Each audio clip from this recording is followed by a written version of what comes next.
নিজের জীবনকে কাজে লাগান, যৌবনকে কাজে লাগান, একটা হালাল রিজিক সার্চ করেন। অল্প রিজিকে সন্তুষ্ট হয়ে যান, উচ্চাভিলাষী হবেন না। উচ্চাভিলাষী হওয়ার দরকার নেই, যতটুকু আসছে আলহামদুলিল্লাহ, এটুকুর মধ্যেই সন্তুষ্ট থাকেন। পারবেন ইনশাআল্লাহ। সামনে যাবেন, আদর্শ পরিবার গড়বেন, পরিবারের মধ্যে ইসলাম থাকবে। পরিবারের পিতা হবে ইব্রাহিম, পরিবার সন্তান হবে ইসমাইল, পরিবারের স্ত্রী হবে হাজারা অথবা সারা আলাইহিস সালাম। দিনদার ছেলে নাই, বিয়ে নাই, দিনদার মেয়ে নাই, বিয়ে নাই।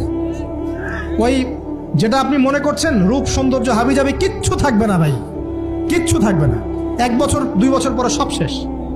দিনদার স্ত্রী পাবেন, চোখ বন্ধ করে বিয়ে করে ফেলবেন। আর দিনদার স্বামী পাবেন, বিয়ে করে ফেলবেন। আমার স্বামী কত বড় ব্যাংকের চাকরি করে, কত বড় ডিগ্রি, কত বড় সার্টিফিকেট, এটা পরের ইস্যু।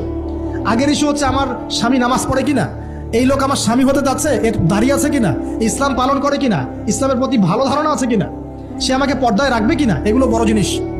পরিবার গড়বো ইসলামিক ভিত্তিতে। ইসলাম নাই, পরিবার নাই।